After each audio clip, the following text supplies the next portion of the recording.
Hello students, आज हम लोग डिस्कस कर रहे हैं Poynting theorem and Poynting vector. तो पोंटिंग थ्योरम जो है यह भी एक work energy theorem. Poynting theorem है work energy theorem in electrodynamics. ये इलेक्ट्रोडायनामिक्स में वर्क एनर्जी थ्योरम है, इसलिए फेमस हुआ। एक जैसे एक मैकेनिक्स में वर्क एनर्जी थ्योरम, उसी तरह यहाँ पे इलेक्ट्रोडायनामिक्स में वर्क एनर्जी थ्योरम होता है। यह भी एक तरह से कंजर्वेशन लॉ को फॉलो करता है। अब यहाँ पे जैसे ईएम वेव में कोई अगर ईएम फील्ड होता है, यहाँ पे ईएम फील्ड, इसका मतलब इसमें इलेक्ट्रिक फील्ड भी होगा और मैग्नेटिक फील्ड भी होगा।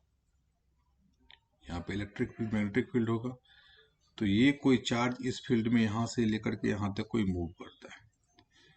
अगर कोई चार्ज क्यू है कि यहाँ से लेके यहाँ तक मूव करता है, तो ये डिस्टेंस अगर हम स्मॉल डिस्टेंस डीएल ले लेते हैं, डीएल डिस्टेंस ले लेते हैं, स्मॉल डिस्टेंस, तो ये वर्क डन कितना हो जाएगा। स्मॉल डिस्टेंस है तो स्मॉल वर्क डन भी हो जाएगा। तो यहाँ पे work done equal to force displacement होता है एफ डॉट डी एच। तो यहाँ पे हमने डी एस के प्लेस पर डी एल लिया है, displacement F dot D L. तो ये जो फोर्स है ये इक्वल टू होगा दोनों force, electric force plus magnetic force, क्योंकि ईएम फील्ड है तो इलेक्ट्रिक फील्ड के कारण फोर्स, मैग्नेटिक फील्ड के कारण फोर्स, यहाँ पे इलेक्ट्रिक फोर्स मैग्नेटिक फोर्स होगा। डॉट यहाँ पे जो डीएल है इसको हम लोग डिस्टेंस लिख सकते हैं, ये वी डी टी, क्योंकि यहाँ पे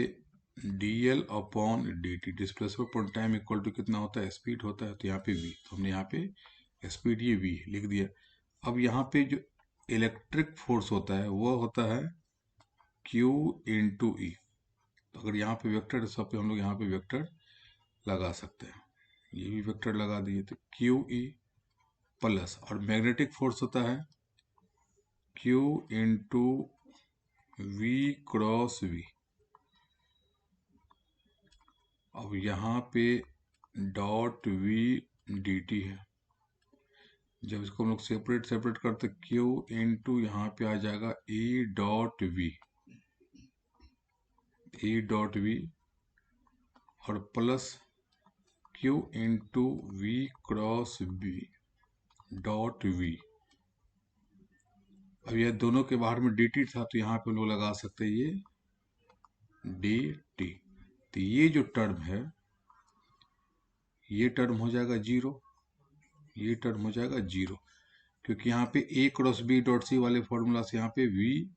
और ये v दोनों क्या हो जाएगा, यहाँ पे ये वाला पार्ट v और v दोनों सेम हो गया, तो ए क्रॉस बी डॉट सी में जीरो हो जाता है। तो ये कौन सा है, मैग्नेटिक फोर्स। इसका मतलब मैग्नेटिक फोर्स उसमें कोई चेंज नहीं करता है, केवल वो डायरेक्शन चेंज कर सकता है, लेकिन न तो स्पीड को बढ़ा सकता है ना घटा सकता है। अब इस डी टी को हम लोग यहाँ पे एल एच एस पे ले आते हैं, तो ये D W upon D T लिख देते हैं। तो ये इक्वल टू हो जाएगा क्यू ई डॉट वी। तो ये हो गया पावर। अब यहाँ पे क्यू को हम लोग लिख सकते हैं इंटीग्रल फॉर्म में कि रो डी वी, ये हो जाएगा ई डॉट वी पहले से था कि क्यू इक्वल टू कितना होता है यहाँ पे per unit volume. Unit volume में चार्ज यहाँ था, डीवी में डी हो गया, पूरा हमने वॉल्यूम इंटीग्रल लगा दिया, तो ये वाला हो गया। इसको डी अरेंज कर देते हैं, तो यहाँ पे आ जाएगा ई डॉट वी रो, और ये हो जाएगा डी वी। और वी रो इक्वल टू होता है करंट डेंसिटी, करंट डेंसिटी होता है, तो यहाँ पे हो जाएगा पावर इक्वल टू, ये जो पावर है equal to D W by D T. ये वर्क डन कौन सा है, जब कोई चार्ज ईएम फील्ड में मूव करता है डिस्प्लेसमेंट डीएल से तब। और ये इक्वल टू आ गया volume integral E dot V rho D V equal to आता है यहाँ पे E dot J, E dot J D V, ये वॉल्यूम इंटीग्रल है। अब यहाँ पे जे कैसे आता है, वी और रो को अगर वैल्यू पुट करते हैं तो ये स्पीड है, velocity equal to D L upon D T कर दिए, इनटू यहाँ पे चार्ज का वॉल्यूम चार्ज डेंसिटी है रो, तो वॉल्यूम चार्ज डेंसिटी है तो यहाँ पे लिख सकते हैं हम लोग, अगर small current D Q upon यहाँ पे ले लिए, या हमने क्यू लिया है करंट, तो यहाँ पे आ जाएगा क्यू अपॉन हमने ले लिया वॉल्यूम डी। तो ये वॉल्यूम को लिख सकते हैं यहाँ पे D L upon D T, इस दोनों को तो मिला के हम लोग डी अपॉन यहाँ पे Q upon T equal current होगा, तो यहाँ पे करंट लिख देते हैं, अपॉन यहाँ पे आ जाएगा डी एल अपॉन डी, तो ये था पहले डी एल, और इनटू वॉल्यूम को लिख सकते हैं एरिया इनटू यहाँ पे ये लेंथ, तो ये लेंथ लेंथ कैंसिल आउट, तो करंट अपॉन एरिया, और ये current upon area equal to current density हो गया। तो यहाँ से इसे याद रखने के लिए हम लोग लिख सकते हैं वी रो, तो यहाँ पे कितना है कि जय, जय वीरू का दोस्ती, मतलब Jay equal to Veeru, Sholay movie में वी रो, जय वीरू याद रहेगा। तो यहाँ से स्टेप हो गया, इसको इक्वेशन हम लोग 1 ले लेते हैं कि वर्क डन इक्वल टू कैसे हो गया ई डॉट वी, तो यहाँ पे जो पावर इक्वल टू हो जाएगा E dot J, E dot जे हो गया यहाँ पे वॉल्यूम, हम लोग यहाँ पे लिखते हैं कि पावर, जब वर्क डन था किसी चार्ज पे तो पावर डिसिपेट होता है कितना वॉल्यूम में, ई डॉट जे और डी वी वॉल्यूमीटर, हमको अब फाइंड आउट करना है ई डॉट जे, और यहाँ पे इंटीग्रेट निकालेंगे, इसके लिए हम लोग मैक्सवेल इक्वेशन का यूज करते हैं, तो Maxwell third equation and fourth equation का यूज करते हैं, फोर्थ में कितना है, मैक्सवेल थर्ड इक्वेशन में ई वाला है टर्म और फोर्थ वाले में जे वाला टर्म है, तो हम लोग यहाँ पे मैक्सवेल थर्ड इक्वेशन लेते हैं पहले, मैक्सवेल थर्ड इक्वेशन, तो मैक्सवेल थर्ड इक्वेशन होता है कर्ल ई, कर्ल इसको लिखते हैं डेल क्रॉस ई, पढ़ते हैं कर्ल ई, यहाँ पे है तो vector quantity curl E equal to minus del V upon del T, और वी इक्वल टू होता है यहाँ पे mu H upon del T, और ये कर्ली, तो इसके साथ जो कर्ली के साथ हम लोग डॉट प्रोडक्ट लेते हैं,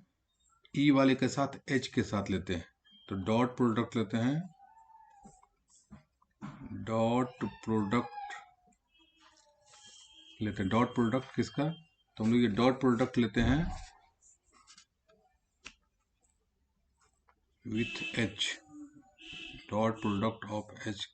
लेते हैं, इसको इक्वेशन 2 कर देते हैं, इन इक्वेशन 2,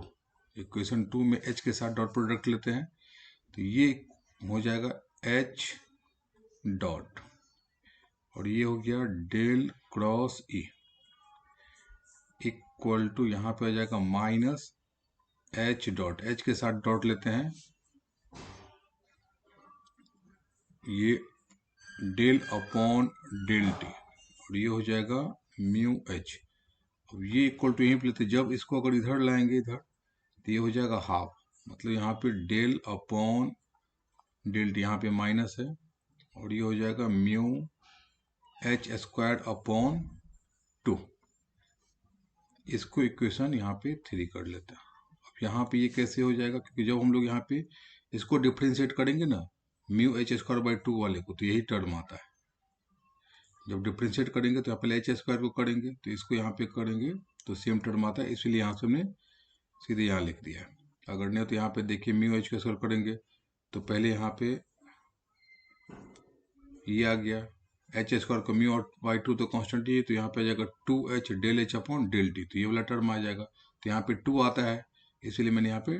2 से डिवाइड कर दिया, तो इसका इक्वल टू इतना हम लोग लिख सकते हैं। अब यहाँ पे लेते हैं फिर मैक्सवेल फोर्थ इक्वेशन लेते हैं,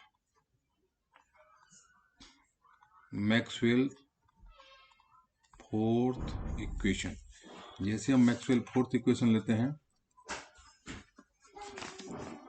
तो मैक्सवेल फोर्थ इक्वेशन होता है curl H equal to J plus del D upon del T,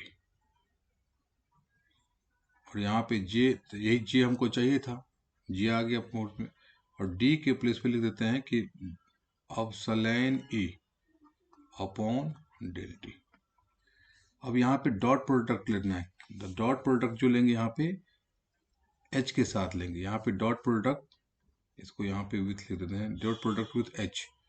in equation 2 में लिए, इसको इक्वेशन 4 कर लेते हैं। अब इक्वेशन 4 में लेंगे, अब लेते हैं फिर taking dot product with H, ये एच नहीं, कौन सा था यहाँ पे, ये इक्वेशन ई वाला है, जहाँ इसमें टर्म ई है तो एच के साथ लेंगे, इसमें एच है तो इसके साथ ई लेंगे। तो इसके साथ लेते हैं यहाँ पे dot product with E in equation, ये कौन सा इक्वेशन है, इक्वेशन 4, इन इक्वेशन 4, इस इक्वेशन लेते हैं तो वी। अब यहाँ पे आ जाएगा, इसको जिससे लेंगे मैक्सवेल फोर्थ इक्वेशन में, तो ये आ जाएगा E dot del cross H, ये सब वेक्टर क्वांटिटी है, इक्वल टू, अब यहाँ पे था जे, तो यहाँ पे हो जाएगा ई डॉट जे प्लस, अब यहाँ पे था डेल अपॉन डेल टी, और ये अवसले ई था, तो यहाँ पे ई डॉट लगा देंगे। अब फिर इक्वल टू इसको लिख सकते हैं कि ई डॉट जे प्लस, फिर इस ई को अगर इधर ले जाते हैं, ये टर्म इधर करके, तो आ जाएगा डेल अपॉन डेल टी, और यहाँ पे एप्सिलॉन ई स्क्वायर अपॉन 2। जब इसको हम लोग फिर डिफ्रेंशिएट करेंगे तो यहाँ पे आ जाएगा, तो जब ये इधर आ जाता तो यहाँ पे हाफ लगा देते हैं। डिफ्रेंशिएट करने के बाद अब यहाँ पे इक्वेशन, इसको हम लोग ले लेते हैं, वो इक्वेशन कितना था 4 था, इसको इक्वेशन कर लेते हैं 5, ये इक्वेशन हो जाएगा 5। अब हम लोग सब्ट्रैक्ट करते हैं इक्वेशन, किस में से, जो डॉट प्रोडक्ट वाला था, ये इक्वेशन हो गया 3 और ये इक्वेशन हो जाएगा 5, तो 3 माइनस 5 को हम लोग सब्ट्रैक्ट करते हैं, 3 माइनस 5, तो जब 3 माइनस 5 को करते हैं तो वो 3 है H dot del cross E, और ये LHS में हो जाएगा E dot del cross H, ये सब वेक्टर क्वांटिटी, अगर नहीं भी एरो लगा मतलब वेक्टर क्वांटिटी, इक्वल टू, यहाँ पे अब ये फोर्स में पहले लगाएंगे, कितना था 4 वाले में, माइनस ये टर्म, थर्ड वाले में minus del upon del T term था, और म्यू एच स्क्वायर बाई 2, तो यहाँ पे minus del upon del T mu H square upon 2, यहाँ पे आ जाएगा माइनस ई डॉट ये हो जाएगा, ये इक्वेशन 5 का ये वाला टर्म, क्योंकि ये भी माइनस होगा, ये भी माइनस हो जाएगा, और minus del upon del T, और ये एप्सिलॉन ई स्क्वायर बाई 2 हो जाएगा। अब LHS जो है वो आइडेंटिटी से हम लोग देखते हैं कि फ्रॉम वेक्टर आइडेंटिटी, ये from vector identity, from vector identity, तो del dot E cross H, जैसे ई क्रॉस एच का यहाँ पे लेते हैं तो ये इक्वल टू आ जाता है कि, अब यहाँ पे देखिए, याद रखने के लिए कहते हैं डेल डॉट का इंजीनियर, तो पहले ई वाला कर्ल ई, मतलब पढ़ेंगे कर्ल, लिखेंगे डेल क्रॉस, यहाँ पे ई लिखते हैं डेल क्रॉस ई, डेल क्रॉस ई, और माइनस हो जाएगा पहले ई वाला डेल क्रॉस, मतलब कर्ल ई, फिर हो जाएगा कर्ल एच। अब दोनों में क्या करते हैं हम लोग, ये कर्ल ई के साथ एच डॉट और माइनस कर्ल एच के साथ ई डॉट लगा देते हैं, ये वेक्टर आइडेंटिटी। तो इसका यूज हम लोग क्या करेंगे, यहाँ पे ये वाला पार्ट यूज कर देंगे यहाँ पे इस इक्वेशन में, तो ये इक्वेशन हो जाएगा del dot E cross H, E cross H. अब LHS वाला पार्ट हम लोग लिख दिए डेल ई क्रॉस एच। अब RHS में कितना आ जाएगा, ये वाला टर्म है, तो यहाँ पे आ जाएगा माइनस पहले ई डॉट जे को ही लिख देते हैं, minus E dot J minus del upon del T mu H square upon 2 minus del upon del T epsilon E square by 2। अब एलएचएस को याद रखने का ये भी तरीका है कि जैसे आप सब्ट्रैक्ट करेंगे, यहाँ पे इक्वेशन जो हमने सब्ट्रैक्ट किया 3 माइनस 5, तो 3 का देखो ये वाला पार्ट हो गया, 5 का ये वाला पार्ट हो गया, तो दोनों में से क्या है कि हमने यहाँ पे डेल को बाहर कर दिए। जैसे ये डेल है, ब्रैकेट के अंदर रखते हैं, ब्रैकेट के बाहर छोड़ दिए, ब्रैकेट के अंदर ये डेल दोनों को ब्रैकेट के अंदर खींच के बाहर कर, डॉट था डॉट कर दिए। और जो पहले टर्म, तो पहले इंजीनियर है, इंजीनियर तो ई पहले ई और एच है तो बाद में एच, तो ई क्रॉस एच हमने लिख दिया। अगर ये आइडेंटिटी याद ना रहे तो वैसे आइडेंटिटी यहाँ पे यूज होता है। अब इसके बाद हमको तो आ गया ई डॉट जे वाला टर्म आरएचएस में, तो हमको चाहिए इंटीग्रल फॉर वॉल्यूम इंटीग्रल, यहाँ पे वॉल्यूम इंटीग्रल फाइंड आउट करना है। तो अब इसी में हम लोग वॉल्यूम इंटीग्रल लगा देते हैं। अब यहाँ पे वॉल्यूम इंटीग्रल लगाते हैं, तो ये टर्म था del dot E cross H, तो यहाँ पे del dot E cross H, ये volume integral equal to minus E dot J volume integral minus, अब यहाँ पे डेल अपॉन डेल टी जो है, del upon del T volume integral यहाँ पे लगाते हैं, इंटरचेंज हम लोग कर सकते हैं। ये था epsilon E square by 2 D और minus del upon del T mu H square by 2 D. अब यहाँ पे हम लोग देखते हैं आरएचएस में क्या होता है कि ये डेल अपॉन डेल टी का मतलब रेट ऑफ डिक्रीज हो गया, और ये जो वॉल्यूम इंटीग्रल था अपसलन ई स्क्वायर बाई 2 हो गया, इसका मतलब पर यूनिट जो है यहाँ पे जो यूनिट वॉल्यूम में कितना एनर्जी होता है इलेक्ट्रिक फील्ड के कारण, और ये है एच है, तो मैग्नेटिक फील्ड के कारण एनर्जी होता है, तो उसमें डिक्रीज होता है पर यूनिट टाइम। और ये है पावर, जो वर्क डन होता है पावर डिसिपेटेड, इसको हम लोग यहाँ पे एलएचएस में गॉस डाइवर्जेंस से हम लोग यूज करते हैं, तो गॉस डाइवर्जेंस आ जाएगा ये ई क्रॉस एच, वॉल्यूम है तो सरफेस में आ जाएगा, और ये सरफेस इंटीग्रल, ये इक्वल टू माइनस एलएचएस में सेम जो टर्म है ये dV minus del upon del T volume integral epsilon E square by 2 D minus del upon del T volume integral है mu H square by 2 D. अब यहाँ पे जो हमने यूज किया है इसको कन्वर्ट करने के लिए, ये क्या गॉस डाइवर्जेंस थ्योरम। तो गॉस डाइवर्जेंस थ्योरम से होता है कि अगर सरफेस से वॉल्यूम जाए या वॉल्यूम सरफेस आए तो एक टर्म होता है, जब सरफेस से वॉल्यूम जाते हैं तो डेल डॉट लग जाता है, जब वॉल्यूम सरफेस आते हैं तो यहाँ पे डेल डॉट डाइवर्जेंस वाला टर्म हट जाता है। तो गॉस डाइवर्जेंस हमको चाहिए ई डॉट जे, तो हम एलएचएस में लिख लेते हैं, ये हो जाएगा यहाँ पे वॉल्यूम इंटीग्रल ई डॉट जे, ये वॉल्यूम इंटीग्रल हो गया, ये इक्वल टू, अब यहाँ पे आ जाएगा तो ये टर्म भी थोड़ा पहले आप इसको लिखते हैं minus del upon del T, अगर यहाँ पे अगर एक साथ लिखना चाहे तो यहाँ के epsilon E square by 2 plus mu H square by 2 del भी, और माइनस यहाँ पे surface integral E cross H और ये डी एस, यही है पावर इक्वल टू ये था, तो ये पॉइंटिंग थ्योरम का डेरिवेशंस है, यहाँ तक पूछा जाता है डेरिवेशन में, ये डीएस टर्म होता है। ये जो ई डॉट जे है, ये जो पहला टर्म है, ये पहला टर्म क्या है, ये टोटल पावर जो पावर डिसिपेटेड होता है कब, जब वहां पे चार्ज पे वर्क डन होता है, जो वर्क डन जब होता है उसके कारण, तो उसके कारण होता है कि अगर कोई चार्ज यहाँ पे जैसे ये वो सरफेस से यहाँ पे वॉल्यूम के अंदर जब कोई चार्ज यहाँ पे मूव करता है तो ईएम फील्ड के द्वारा जो वर्क डन होता है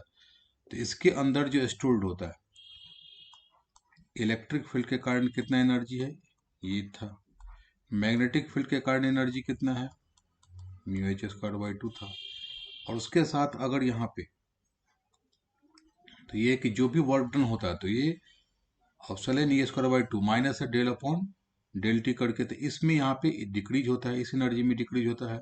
मैग्नेटिक फील्ड की एनर्जी में डिक्रीज होता है। और साथ साथ एक और डिक्रीज होता है कि जब यहाँ से कोई सरफेस जाता है तो ये इतना एनर्जी भी डिक्रीज होता है। तो यहाँ पे रेट ऑफ डिक्रीज अगर हम लोग ये देखें, ये टोटल एनर्जी जो था, ये टोटल एनर्जी जो स्टोर था इस फील्ड में उसमें डिक्रीज होता है। उसके बाद जिससे एनर्जी बाहर जाता है इस वॉल्यूम से बाहर जो अगर कोई वेव्स जाता है इस वॉल्यूम से इस सरफेस के वॉल्यूम से और जिस सरफेस से जाता है तो अपने साथ वो भी एनर्जी का लॉस होता है, वो होता है ई क्रॉस एच के बराबर ये भी एनर्जी लॉस होता है। इसका मतलब हम लिख सकते हैं जब वर्क डन होता है ईएम फोर्स इसको हम लिख सकते हैं कि वर्क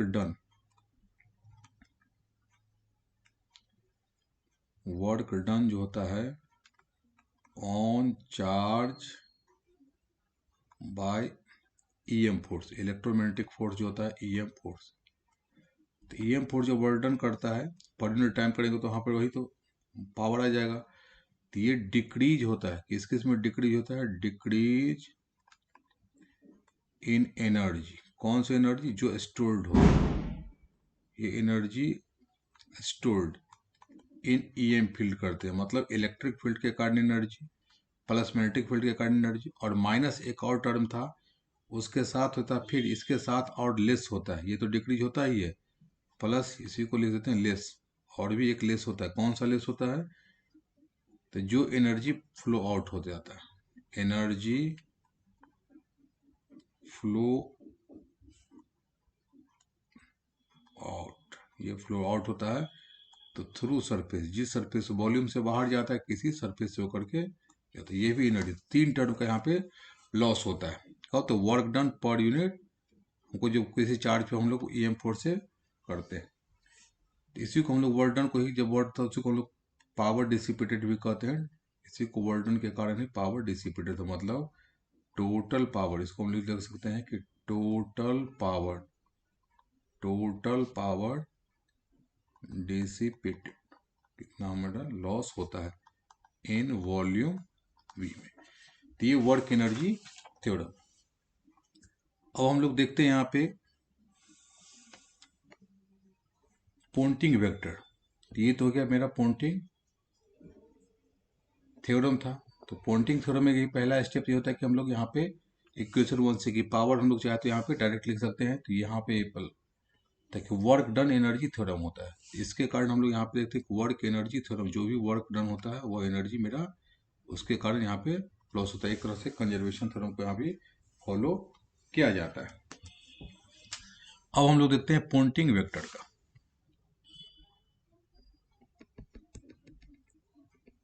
तो पॉइंटिंग वेक्टर जो है, ये पॉइंटिंग वेक्टर इसी जो टर्म में है जो लास्ट में ई क्रॉस एच वाला वही एक्चुअली पॉइंटिंग वेक्टर होता है। तो नाम है पॉइंटिंग वेक्टर लेकिन है यह एनर्जी। जैसे ये टर्म होता है, ये जो लास्ट टर्म होता है ये ई क्रॉस एच, यही पॉइंटिंग वेक्टर है। तो नाम है पॉइंटिंग वेक्टर लेकिन है ये एनर्जी। तो पॉइंटिंग वेक्टर है ये पॉइंटिंग वेक्टर, ये पॉइंटिंग वेक्टर एक्चुअली में है एनर्जी। तो कौन सा एनर्जी है, तो पॉइंटिंग वेक्टर की energy per unit time, per unit area, per unit time, per unit area, unit time में जितना एनर्जी ट्रांसपोर्ट हो जाता है, बाहर की तरफ जाता है तो यहाँ पे ये ट्रांसपोर्टेड बाय ईएम फील्ड, इसी को हम लोग कहते हैं पॉइंटिंग वेक्टर। इसको एस से डिनोट करते हैं, तो ये एस इक्वल टू यहाँ पे एस, ये ई क्रॉस एच था, per unit time per unit area. यहाँ पे देखते हैं, यहाँ पे ये जो है ये ई क्रॉस एच, तो यहाँ पे तो एस है, ये लास्ट टर्म ये वाला, तो ये per unit time per unit area, तो ई क्रॉस एच से इसको हम लोग डिनोट करते हैं।